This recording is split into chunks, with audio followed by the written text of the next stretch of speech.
Hello friends, ಐಶ್ಯೂಸ್ ರೆಸಿಪಿಗೆ ನಿಮಗೆಲ್ಲರಿಗೂ ಸ್ವಾಗತ. ಇವತ್ತು ತುಂಬ ಈಸಿಯಾಗಿರೋ ಬ್ರೇಕ್ಫಾಸ್ಟ್ ರೆಸಿಪಿನ ತೋರಿಸ್ತಾ ಇದ್ದೀನಿ, ತಾಲಿಪಟ್ಟು. ಅದನ್ನು ಹೇಗೆ ಮಾಡೋದು ಅಂತ ನೋಡ್ಕೊಂಡು ಬರೋಣ ಬನ್ನಿ. ವಿಡಿಯೋನ ಸ್ಟಾರ್ಟ್ ಮಾಡೋಣ. ಒಂದು ಮಿಕ್ಸಿ ಜಾರ್ ತೊಗೊಳ್ಳಿ. ಅದಕ್ಕೆ 1 ಟೀ ಸ್ಪೂನ್ ಆಗೋಷ್ಟು ಜೀರಿಗೆ ಮತ್ತು ಒಂದು 5ರಿಂದ 6 ಹಸಿ ಮೆಣಸಿನಕಾಯಿ, ಖಾರಕ್ಕೆ ಬೇಕಾಗುವಷ್ಟು ಹಾಕ್ಕೊಳ್ಬೋದು ನೀವು. ನೋಡಿ, ಒಂದು ಸ್ವಲ್ಪ ಕೊತ್ತಂಬರಿ ಸೊಪ್ಪು ಹಾಕಿಬಿಟ್ಟು ತರಿಯಾಗಿ ರುಬ್ಕೊಂಡು ಬಂದಿದ್ದೀನಿ ನೋಡಿ. ಇವಾಗ ಒಂದು ಅಗಲವಾದ ಪಾತ್ರೆ ತಗೊಳ್ಳಿ. ಅದಕ್ಕೆ 1 ಕಪ್ ಆಗೋಷ್ಟು ಗೋಧಿ ಹಿಟ್ಟು ಮತ್ತು 1 ಕಪ್ ಆಗೋಷ್ಟು ಅಕ್ಕಿ ಹಿಟ್ಟನ್ನ ಹಾಕ್ಕೊಳ್ಬೇಕಾಗುತ್ತೆ ನೋಡಿ. ಇವಾಗ ಹಾಕ್ಕೊಳ್ತಾ ಇದ್ದೀನಿ. ಮತ್ತು ಅದಕ್ಕೆ ಒಂದು ಅರ್ಧ ಕಪ್ ಆಗೋಷ್ಟು ಕಡಲೆ ಹಿಟ್ಟು, ಚಿಕ್ಕದಾಗಿ ಕಟ್ ಮಾಡಿರೋವಂಥ ಈರುಳ್ಳಿ, 1-2 ಮೀಡಿಯಮ್ ಸೈಜ್ದು ಕಟ್ ಮಾಡಿ ಇಟ್ಕೊಂಡಿದ್ದೆ, ಮತ್ತು ತುರಿದಿರೋ ಕ್ಯಾರೆಟ್ ಅದು ಒಂದು ಸ್ವಲ್ಪ, ಮತ್ತು ಸೌತೆಕಾಯಿನ ಸಹ ತುರಿದ್ಬಿಟ್ಟು ಹಾಕ್ಕೊಳ್ತಾ ಇದ್ದೀನಿ. ಮತ್ತು 1 ಹಿಡಿ ಆಗೋಷ್ಟು ಸಬ್ಬಸಿಗೆ ಸೊಪ್ಪು ಮತ್ತು 1 ಹಿಡಿ ಆಗೋಷ್ಟು ಮೆಂತ್ಯ ಸೊಪ್ಪನ್ನ ಈ ಥರ ಚಿಕ್ಕದಾಗಿ ಕಟ್ ಮಾಡಿಬಿಟ್ಟು ಅದನ್ನು ಸೇರಿಸ್ಕೊಳ್ಬೇಕಾಗುತ್ತೆ ನೋಡಿ. ಇವಾಗ ನಾವು ಮಿಕ್ಸಿ ಜಾರಿಯಲ್ಲಿ ಹಾಕಿ ತರಿಯಾಗಿ ರುಬ್ಬಿಟ್ಟು ಹಾಕ್ಕೊಂಡಿರುವಂಥ ಪೇಸ್ಟ್ನ ಇದಕ್ಕೆ ಹಾಕ್ಕೊಳ್ತಾ ಇದ್ದೀನಿ. ಇವಾಗ ಇದಕ್ಕೆ ಒಂದು 2 ಟೀ ಸ್ಪೂನ್ ಆಗೋಷ್ಟು ಬಿಳಿ ಎಳ್ಳನ್ನ ಸೇರಿಸ್ತಾ ಇದ್ದೀನಿ, ಮತ್ತು 1 ಟೀ ಸ್ಪೂನ್ ಶುಂಠಿ ಬೆಳ್ಳುಳ್ಳಿ ಪೇಸ್ಟ್, ಮತ್ತು 1 ಚಿಟಿಕೆ ಆಗೋಷ್ಟು ಅರಿಶಿಣದ ಪುಡಿ. ಇವಾಗ ಇನ್ನೂ ಸ್ವಲ್ಪ ಕೊತ್ತಂಬರಿ ಸೊಪ್ಪನ್ನ ಹಾಕ್ಕೊಳ್ಳಿ. ನಂತರ ರುಚಿಗೆ ತಕ್ಕಷ್ಟು ಉಪ್ಪನ್ನ ಸಹ ಸೇರಿಸ್ಕೊಳ್ಳಿ. ಇದನ್ನೆಲ್ಲ ಚೆನ್ನಾಗಿ ಮಿಕ್ಸ್ ಮಾಡ್ಕೊಳ್ಬೇಕು.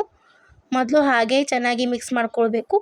ಆಮೇಲೆ ಸ್ವಲ್ಪ ನೀರು ಹಾಕಿಬಿಟ್ಟು ನೋಡ್ತಾ ನಾವು ಮಿಕ್ಸ್ ಮಾಡ್ಕೊಳ್ಬೇಕಾಗತ್ತೆ ನೋಡಿ. ಇವಾಗ ಸ್ವಲ್ಪನೇ ನೀರು ಹಾಕಿಬಿಟ್ಟು ನಾವು ಹಿಟ್ಟೆಲ್ಲ ಹೇಗೆ ನಾದ್ತೀವೋ ಹಾಗೆ ಇದನ್ನು ನಾದ್ಕೊಳ್ಬೇಕಾಗತ್ತೆ. ಇದನ್ನು ತುಂಬ ಗಟ್ಟಿಯಾಗಿ ನಾದ್ಕೊಳ್ಳೋಕೆ ಹೋಗಬಾರ್ದು ನೋಡಿ, ಈ ಥರ ಇರಬೇಕು ನೋಡಿ. ಇವಾಗ ಸಾಫ್ಟಾಗಿ ನೀವು ನಾದ್ಕೊಳ್ಳಿ.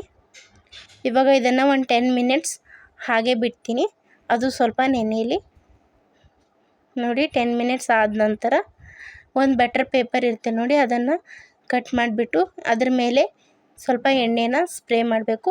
ಎಲ್ಲ ಕಡೆಯೂ ಎಣ್ಣೆನ ಚೆನ್ನಾಗಿ ಹಚ್ಕೊಳ್ಬೇಕು.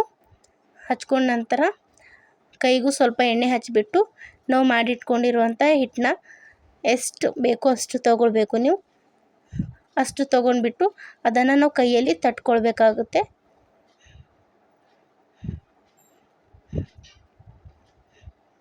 ನೋಡಿ. ನೀವು ಬಟರ್ ಪೇಪರೇ ಯೂಸ್ ಮಾಡಬೇಕು, ಇದರಿಂದ ಅದು ಹೆಂಚಿಗೆ ಹಾಕಿದ ತಕ್ಷಣ ಅದು ಅಂಟ್ಕೊಳ್ಳೋದಿಲ್ಲ ನೋಡಿ. ಇವಾಗ ನಾನು ತಟ್ತಾ ಇದ್ದೀನಿ.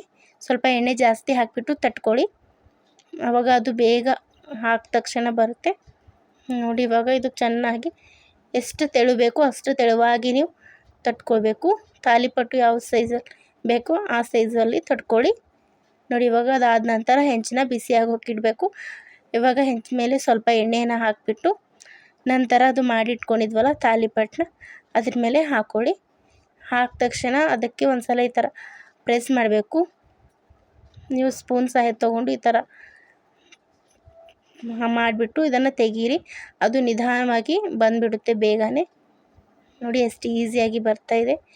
ಇವಾಗ ನೋಡಿ, ಸ್ವಲ್ಪ ಎಣ್ಣೆ ಹಾಕಿಬಿಟ್ಟು ಚೆನ್ನಾಗಿ ಅದನ್ನು ಬೇಯಿಸ್ಕೊಳ್ಬೇಕು ನೋಡಿ. ನಾನು ಎಣ್ಣೆ ಹಾಕ್ತಾಯಿದ್ದೀನಿ. ಇವಾಗ ಇನ್ನೊಂದು ಕಡೆ ತಿರುಗಿಸಿ ಹಾಕಬೇಕು.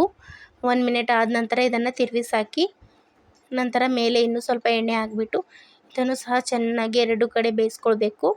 ಎಣ್ಣೆ ಬೇಡ ಅಂದವರು ಬೆಣ್ಣೆ ಸಹ ಹಾಕ್ಕೊಳ್ಬೋದು. ನಾನಿಲ್ಲಿ ಸ್ವಲ್ಪ ಬೆಣ್ಣೆ ಸಹ ಯೂಸ್ ಮಾಡ್ತಾಯಿದ್ದೀನಿ ನೋಡಿ. ಟೇಸ್ಟ್ ಚೆನ್ನಾಗಿರುತ್ತೆ.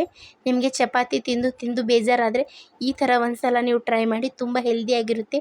ಮತ್ತು ಈ ರೆಸಿಪಿ ತುಂಬ ಚೆನ್ನಾಗಿ ಬರುತ್ತೆ ನೋಡಿ, ಈಸಿಯಾಗಿ ಮಾಡ್ಕೊಳ್ಬೋದು. ಇವಾಗ 2 ಕಡೆ ಚೆನ್ನಾಗಿ ಬೇಯಿಸಿದ ನಂತರ ಇದನ್ನು ಒಂದು ಪ್ಲೇಟ್ಗೆ ತೆಗೆದಿಟ್ಕೊಳ್ತಾ ಇದ್ದೀನಿ ನೋಡಿ. ಇವಾಗ ಇದಕ್ಕೆ ಸ್ವಲ್ಪ ಬೆಣ್ಣೆ ಹಾಕಿಬಿಟ್ಟು ನೀವು ಅದ್ರ ಜೊತೆ ತಿನ್ಬೋದು, ತುಂಬ ಚೆನ್ನಾಗಿರುತ್ತೆ. ಎಷ್ಟು ಸಾಫ್ಟಾಗಿ ಬಂದಿದೆ ನೋಡಿ. ಹಾಗೇನೂ ಸಹ ತಿನ್ಬೋದು, ಇದರಲ್ಲಿ ಎಲ್ಲ ಮಸಾಲೆ ಹಾಕಿರೋದ್ರಿಂದ ಇವು ಹಾಗೇನೂ ಸಹ ತುಂಬ ಚೆನ್ನಾಗಿರುತ್ತೆ. ಈ ವಿಡಿಯೋ ನಿಮಗೆ ಇಷ್ಟ ಆದರೆ ವಿಡಿಯೋಗೆ ಒಂದು ಲೈಕ್ ಮಾಡಿ, ಶೇರ್ ಮಾಡಿ, ಮತ್ತು ಚಾನಲ್ನ ಸಬ್ಸ್ಕ್ರೈಬ್ ಮಾಡ್ಕೊಳ್ಳಿ. ಪಕ್ಕದಲ್ಲಿ ಕಾಣಿಸುವಂಥ ಬೆಲ್ ಐಕಾನ್ನ ಕ್ಲಿಕ್ ಮಾಡಿ.